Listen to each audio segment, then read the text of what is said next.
Hello dear student. आज हम बात करने जा रहे हैं current end voltage component of BJT. इसके अलावा हम देखेंगे आज ही आज के लेक्चर में ही हम देखेंगे equation of BJT, how equation of BJT is derived. तो सबसे पहले देखते हैं करंट और voltage components. Current end voltage component के लिए मैं यहाँ पे एक एनपीएन और पीएनपी ट्रांजिस्टर दोनों के कंस्ट्रक्शनल डायग्राम और सिंबॉलिक डायग्राम को बनाऊंगा। जनरली हम जब कॉन्फ़िगरेशंस देखते हैं तो कॉमन इमीटर, कॉमन बेस और कॉमन कलेक्टर कॉन्फ़िगरेशन को लेके चलते हैं, लेकिन जब भी आप ट्रांजिस्टर के स्टडी करेंगे तब हमेशा ट्रांजिस्टर को common as an amplifier study करते हैं। और एज एन एम्पलीफायर स्टडी करने के लिए ट्रांजिस्टर का emitter base junction forward wise और कलेक्टर बेस जंक्शन को रिवर्स वाइज रखते हैं। तो मैं यहाँ पे कॉमन बेस कॉन्फ़िगरेशन में एनपीएन और पीएनपी ट्रांजिस्टर बना के आपको दिखाऊंगा और उसमें हम ट्रांजिस्टर के करंट कंपोनेंट्स को देखेंगे यहाँ पे। तो सबसे पहले मैं एनपीएन ट्रांजिस्टर ड्रॉ कर रहा हूँ यहाँ पे, और हमने एमीटर बेस जंक्शन और कलेक्टर बेस जंक्शन, ये आपको ध्यान रखना है कि एमीटर बेस जंक्शन को forward bias, that means negative is connected to the N terminal, N that is emitter, and P is connected to positive terminal of the battery. And similarly यहाँ पे reverse bias collector junction पे reverse bias emitter base और collector में collector junction पे reverse bias रखा हुआ है।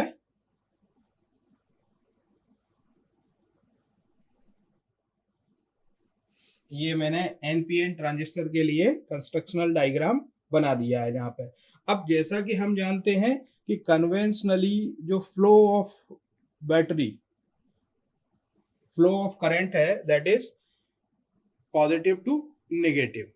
तो कन्वेंशनल देखें हम यहाँ पे, तो ये इलेक्ट्रॉन्स, जैसे negative terminal of battery is connected to the N terminal, so in N type region electrons are the majority charge carriers. जब ये बैटरी का नेगेटिव टर्मिनल इन इलेक्ट्रॉन्स को रिपेल करेगा तो इलेक्ट्रॉन्स इस डायरेक्शन में मूव करना स्टार्ट कर देगा। इलेक्ट्रॉन्स इस डायरेक्शन में मूव करेगा, that means current will flow outward from the emitter junction। तो जैसा हमने देखा था सिंबल में कि अगर हम एनपीएन ट्रांजिस्टर लेते हैं तो एमीटर टर्मिनल पे करंट आउटवर्ड फ्लो करता है। मैं इसको सिंबॉलिक डायग्राम के फॉर्म में बना के आपको दिखाता हूं यहाँ पे। दूसरा देखें कि बेस करंट जो है, बेस करंट यहाँ पे इनसाइड द जंक्शन जाएगा क्योंकि पी है और पॉजिटिव टर्मिनल बैटरी का इस पी में होल्स को रिपेल करेगा, तो current invert to the base terminals. Similarly अगर करेक्ट कलेक्टर टर्मिनल पे देखेंगे तो कलेक्टर टर्मिनल पे करंट का direction IC will be like this. That means यहाँ पे क्या होगा कि electrons, majority charge carrier electrons जो कलेक्टर रीजन में है वो positive terminal of battery will attract.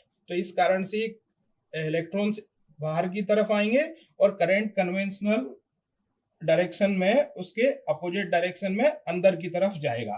तो इसको देखें और हम केसीएल को अप्लाई करते हैं यहाँ पे, तो केसीएल से आपको मिलेगा, केसीएल क्या कहता है कि current entering at the junction is equal to the current leaving at the junction. तो इस ट्रांजिस्टर को अगर हम एक जंक्शन मान के चलते हैं तो IC plus IB equal to आई।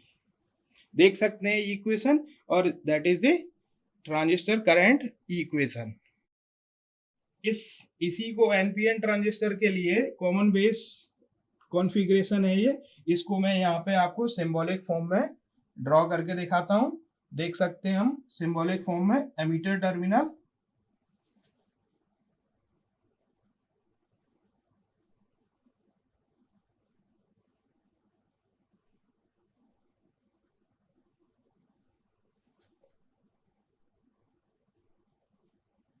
तो जहां पे जैसी नीड है, जिस तरह का सर्किट डायग्राम दिया है, हम उसको आसानी से समझ सकते हैं। और समझने के लिए आपको इस सर्किट डायग्राम को ध्यान रखना है, जहां पे ये टर्मिनल्स मैंने करंट शो किया है, टर्मिनल्स शो किए हुए हैं यहाँ पे।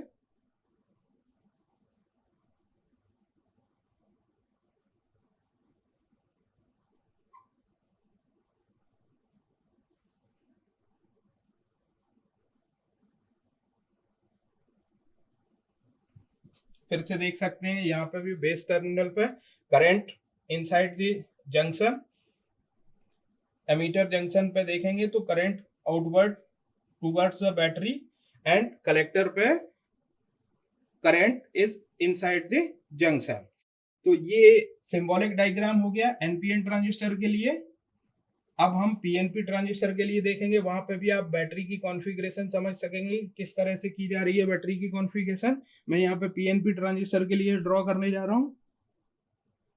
देख सकते हैं यहाँ नथिंग स्पेशल, केवल बैटरी की पोलैरिटी चेंज करना है आपको एनपीएन और पीएनपी में, और सिमिलरली फंक्शन चेंज होगा। जहां इलेक्ट्रॉन है वहां इमेजिन करना है आपको होल होंगे, और जहां होल है वहां आपको इमेजिन करना है इलेक्ट्रॉन्स होंगे।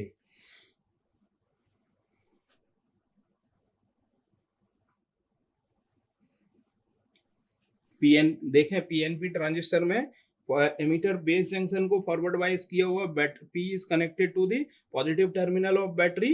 सिमिलरली यहाँ पे कलेक्टर बेस जंक्शन को रिवर्स वाइज किया हुआ है, P is connected to the negative terminal of battery. Again I will draw symbolic diagram of this common base PNP using PNP transistor.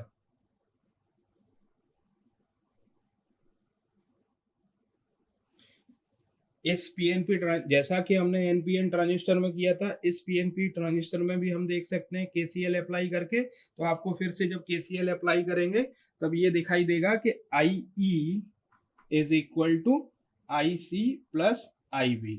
तो simple current equation we can verify using this current conventions. अब हम बात करेंगे transistor के voltage components की। तो यहाँ पे मैं फिर से एनपीएन और पीएनपी दोनों ट्रांजिस्टर लूंगा। For the sake of clarity we will discuss both the transistor NPN as well as PNP, जिससे कभी भी आपको किसी भी टाइप का ट्रांजिस्टर किसी भी तरह से सर्किट में कनेक्टेड ट्रांजिस्टर दिया हो, कंफ्यूजन ना हो, आप उसको अच्छे से समझ सकें। तो मैंने यहाँ पे अगेन कॉमन इमीटर कॉन्फ़िगरेशन में एक ट्रांजिस्टर लिया है जो कि एनपीएन कॉन्फ़िगरेशन एनपीएन भी है और पीएनपी भी है। तो हम देखेंगे यहाँ के वोल्टेज कंपोनेंट्स, कौन कौन से वोल्टेज कंपोनेंट्स यहाँ पे काम करेंगे। उसके लिए मैं ड्रॉ करने जा रहा हूँ एक एनपीएन ट्रांजिस्टर। यहाँ पे मैं कुछ रजिस्टर्स कनेक्ट करने जाऊंगा, जिनकी बताऊंगा आपको कि क्या यूटिलिटी है उन रजिस्टर्स की, और उस रजिस्टर्स के बारे में भी बात करेंगे। तो देखिए ट्रांजिस्टर के तीनों टर्मिनल्स कनेक्टेड हैं, कलेक्टर, बेस, एमीटर, और यहाँ पे एक रेजिस्टेंस कनेक्टेड है कलेक्टर टर्मिनल पे RC, और बेस पे एक रेजिस्टेंस कनेक्टेड है that is called as RB। यहाँ बेस टर्मिनल दैट मीन्स अगर ट्रांजिस्टर को देखें तो ये NPN ट्रांजिस्टर है यहाँ पे, और NPN P is connected to positive terminal of the battery. Similarly यहाँ पे देखें तो N is also connected to the positive terminal of the battery VCC supply. तो यहाँ पे ये VBB सप्लाई क्या कर रहा है, बेस एमीटर जंक्शन को फॉरवर्ड वाइज कर रहा है, और VCC supply collector emitter junction को रिवर्स वाइज कर रहा है। जैसा मैंने बताया था आपको कि कभी भी जब हम कन्वेंशनल ट्रांजिस्टर के बारे में डिस्कस करते हैं तो हमेशा इसको एक्टिव रीजन में ऑपरेट करने के लिए ही सोचते हैं, और एक्टिव रीजन में जब ये ऑपरेट होता है तो base emitter junction forward wise और कलेक्टर एमीटर जंक्शन रिवर्स वाइज होता है। अब हम इसके डिफरेंट वोल्टेजेस के बारे में बात करेंगे। तो मैं यहाँ इस केवल ट्रांजिस्टर के लिए फिर से बना देता हूँ एक केवल ट्रांजिस्टर, यहाँ दिखाएंगे हम।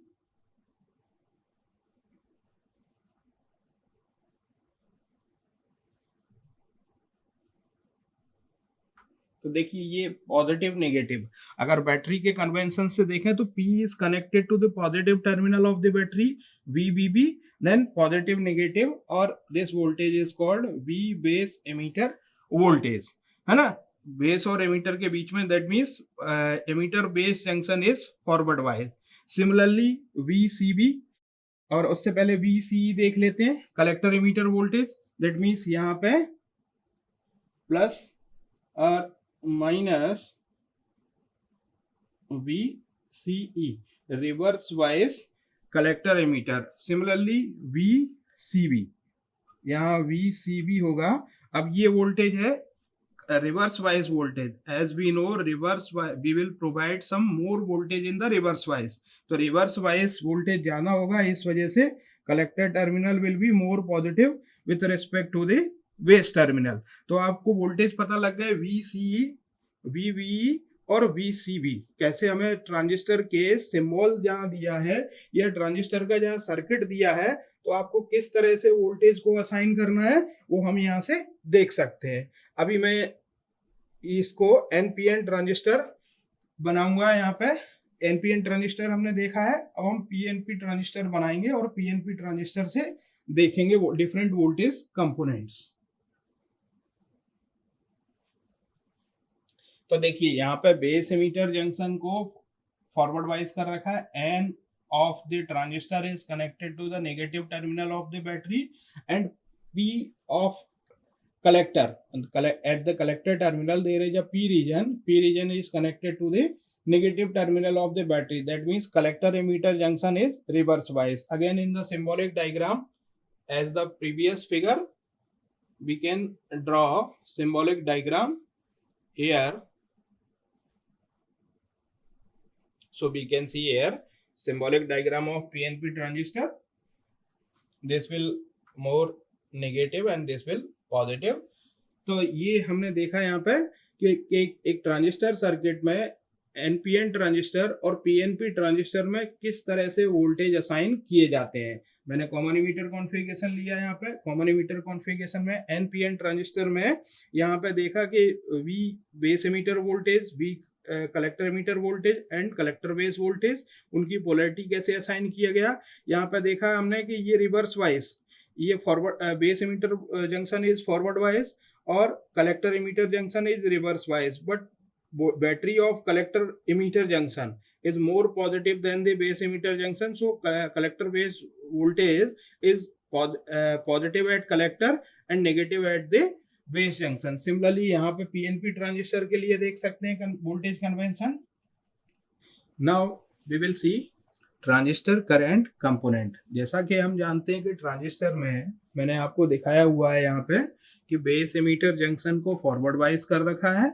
एक PNP ट्रांजिस्टर लिया है, सबसे पहले कंस्ट्रक्शन में देखें तो एक PNP ट्रांजिस्टर लिया हुआ है, बेस एमीटर जंक्शन को फॉरवर्ड वाइज कर रखा है, कलेक्टर एमीटर जंक्शन को रिवर्स वाइज किया हुआ है। जैसा मैंने कि पहले ही आपको बोला था कि जब भी हम ट्रांजिस्टर की एनालिसिस स्टार्ट करते हैं तो एक्टिव रीजन में ही ट्रांजिस्टर को लेके एनालिसिस स्टार्ट करते हैं एज एन एम्पलीफायर। तो यहाँ पे बेस एमीटर जंक्शन को forward bias, collector emitter junction को रिवर्स वाइज किया हुआ है। अब हम इसमें देखते हैं कि एमीटर टर्मिनल से P में, P को पॉजिटिव से कनेक्ट किया हुआ है, तो holes majority charge, P region में क्या है, मेजॉरिटी चार्ज कैरियर्स होल्स हैं, है ना, but there will some thermally generated minority charge carrier electron also.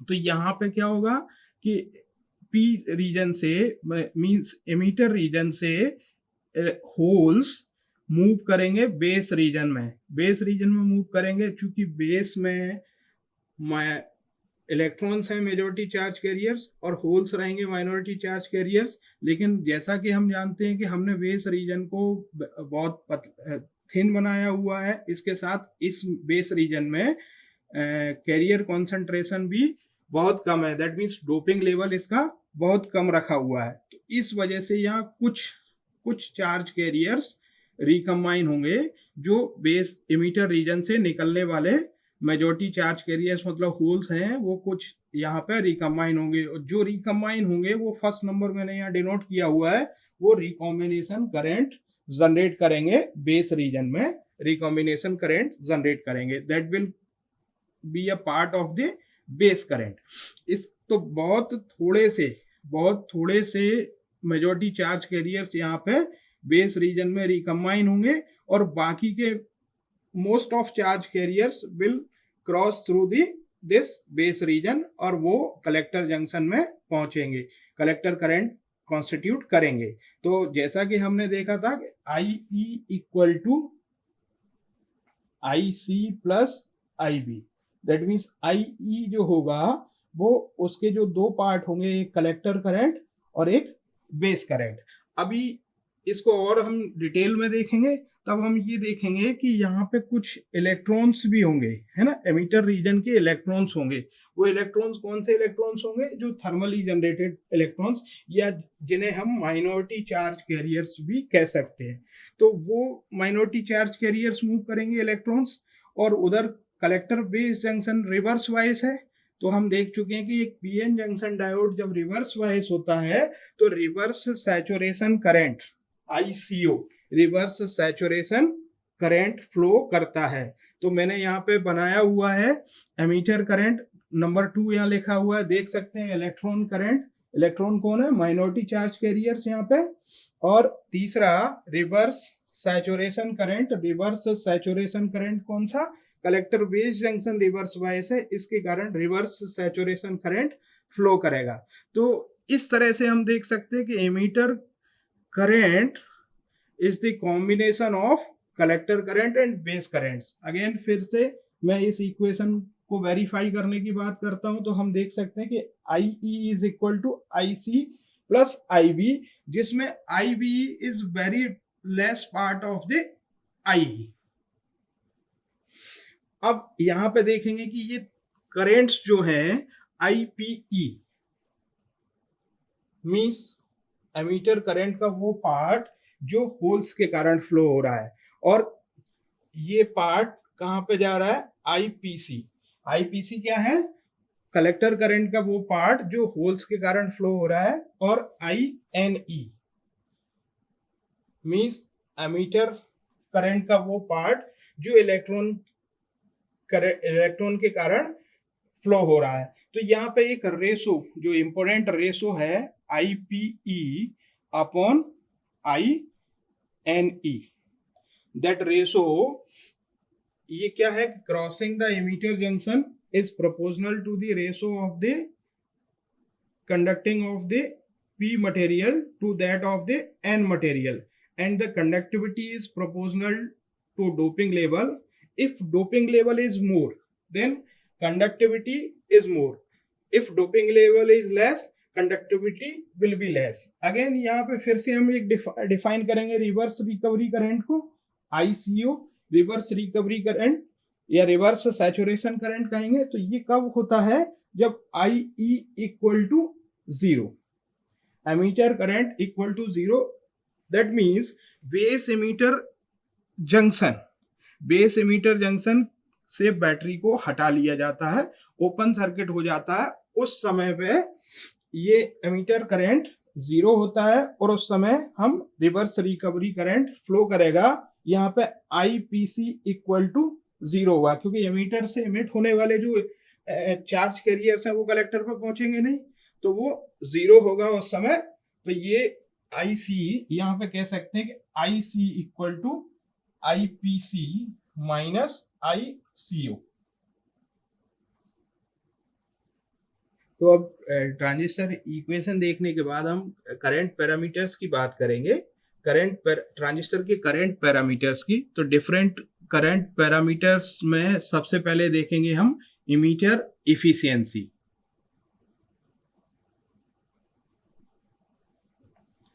First is the emitter, और इसको रिप्रेजेंट करते हैं गामा से, है ना।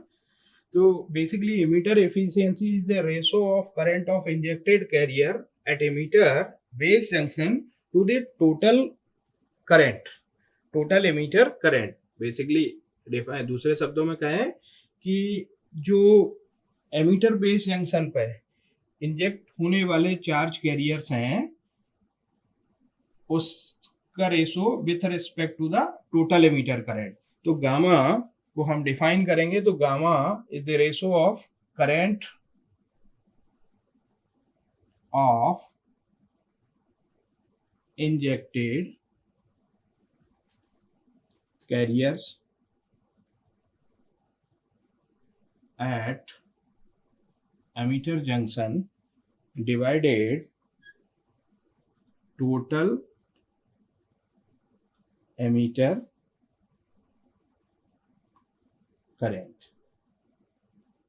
मैथमेटिकली देखें फॉर पीएनपी, जो हमने अभी प्रीवियसली पीएनपी ट्रांजिस्टर डिस्कस किया है, तो हम उसके लिए देखें तो for PNP transistor gamma is equal to IPE divided by IPE plus INE, and that is equal to IPE upon IE. That means total emitter current is what? Total emitter current is the combination of IPE and INE। जबकि अगर देखें तो injected carriers क्या है? केवल holes. यहाँ पे PNP transistor जो अभी हमने प्रीवियस स्लाइड में देखा था, उसमें ये देखा था कि इंजेक्टेड कैरियर्स क्या है? होल्स। जबकि टोटल एमिटर करंट किसके कारण है? इन होल्स के कारण जो इंजेक्ट हो रहे हैं। इसके अलावा थर्मली जनरेटेड या माइनॉरिटी कैरियर्स इलेक्ट्रॉन्स हैं यहाँ पे, तो उन इलेक्ट्रॉन्स के कारण हो रहा है। तो total gamma equal to IPE upon IPE plus INE, and that is equal to IPE upon IE। Because क्या जनरली ट्रांजिस्टर में क्या होता है कि एमीटर इज हाईली डोप्ड, तो यहाँ पे माइनॉरिटी कैरियर्स इलेक्ट्रॉन बहुत कम होते हैं, है ना? तो बहुत कम होते हैं। That means we can say IPE is very very greater than INE। उस केस में क्या होगा कि IPE gamma is equal to IPE upon IPE। That means gamma is approximately equal to 1। अब एक फैक्टर हो गया। दूसरा फैक्टर है यहाँ पे ट्रांसपोर्ट फैक्टर। इसको हम बीटा से रिप्रेजेंट करते हैं। आगे यही बीटा DC में कन्वर्ट हो जाएगा, बाद में बीटा DC बोलेंगे। इस कंटिन्यूएशन में हम दूसरे पैरामीटर की बात करते हैं, तो ट्रांसपोर्ट फैक्टर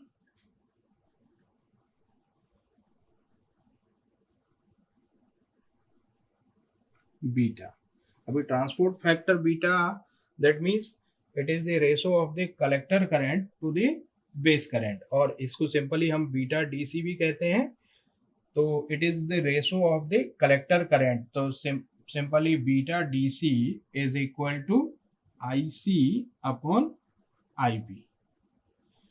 अब because IC is very very greater than IB, then beta is also very very greater than 1, so it represents the current gain of common emitter configuration।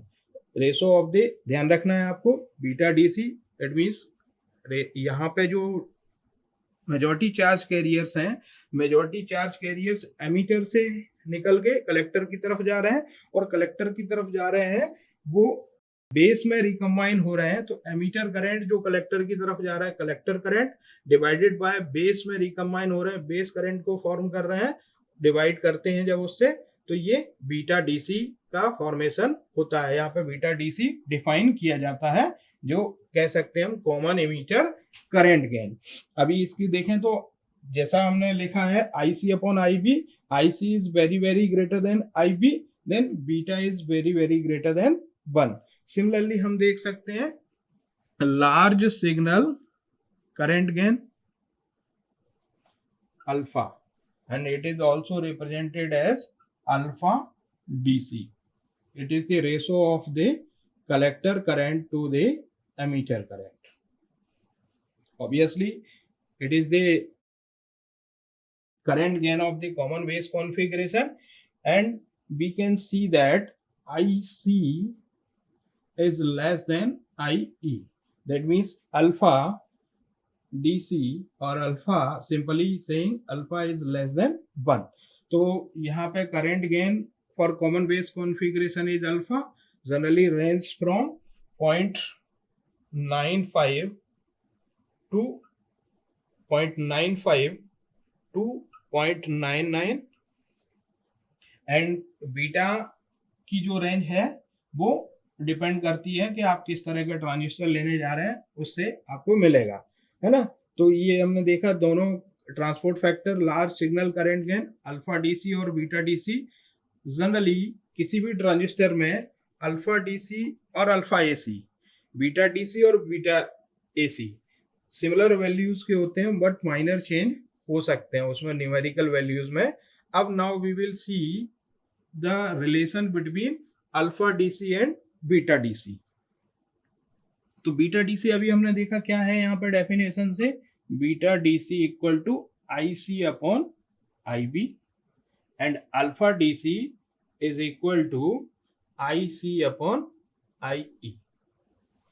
अब हम इनमें रिलेशन देखने जा रहे हैं। तो रिलेशन देखने के लिए हम क्या करते हैं, यहाँ पे एक ट्रांजिस्टर की करंट इक्वेशन लेते हैं यहाँ पे, और ट्रांजिस्टर की करंट इक्वेशन क्या कहती है, I E equal to I C plus I B. इसको थोड़ा सा मॉडिफाई करते हैं। तो इस मॉडिफाई करने के बाद ये इक्वेशन को इस तरह से लिखा जा सकता है, I B equal to I E minus I C. ठीक है, लिख लिया मैंने यहाँ पे। तो बीटा डीसी, अभी बीटा डीसी के लिए मैं यहाँ क्या करूंगा कि beta DC is equal to I C upon, beta DC is equal to I C upon I B है, तो मैंने यहाँ लिख दिया आई ई माइनस आई सी, और इसको आई बी को लिख दिया आई सी आई ई माइनस आई सी, और इसमें इक्वेशन में आई सभी फैक्टर्स को आई से डिवाइड कर दिया था, I E upon I E minus I C upon I E. अभी हम जानते हैं कि I C upon I is the alpha D C, तो क्या हो गया alpha D C upon 1 minus alpha D C. That means beta D C equal to alpha D C upon 1 minus alpha DC. ये relation beta DC और alpha DC में आ गया। That means यहाँ पे beta DC in term of alpha DC define किया गया है। अगर हमें अल्फा डीसी को बीटा डीसी के टर्म में डिफाइन करना हो तो अल्फा डीसी क्या होता है, alpha DC equal to I C upon I E. यहाँ पे मैं क्या करता हूँ, आई सी और आई ई को आई सी प्लस आई बी के टर्म में ब्रेक कर देता हूं, और फिर इसके बाद सभी को आई ई से डिवाइड कर देता हूं। That means I C upon I E, I C upon I E plus I C, सभी को यहां पे सभी को मैं आई बी से डिवाइड कर देता हूं, I B upon I B. तो यहाँ देखने पे I C upon I B is equal to beta D C, I C upon I B equal to beta D C and I B upon I B equal to 1। तो alpha D C is equal to beta D C upon 1 plus beta D C. तो यहाँ पे हमने क्या देखा, transport factor beta DC, large signal current gain alpha DC, इसके अलावा relationship between alpha DC and beta DC. तो दोनों के लिए हमने रिलेशनशिप एस्टेब्लिश किया, beta DC equal to alpha DC upon 1 plus 1 minus alpha DC, and similarly alpha DC equal to beta DC upon 1 plus beta DC. तो इस तरह के कभी भी इस तरह की जो रिलेशन एस्टेब्लिश करना हो तो हम इनका यूज कर सकते हैं, इन फॉर्मूलेज का। और इसके अलावा आपको न्यूमेरिकल प्रॉब्लम्स में ये काम आते हैं। एक फैक्टर से दूसरे फैक्टर को कैलकुलेट करना होता है, या एक करंट से दूसरे करंट को, आईसी से आई को, आईबी को, किसी भी करंट को कैलकुलेट करना हो तो उस समय इन फैक्टर्स की जरूरत पड़ती है। आज के लिए इतना ही, थैंक यू।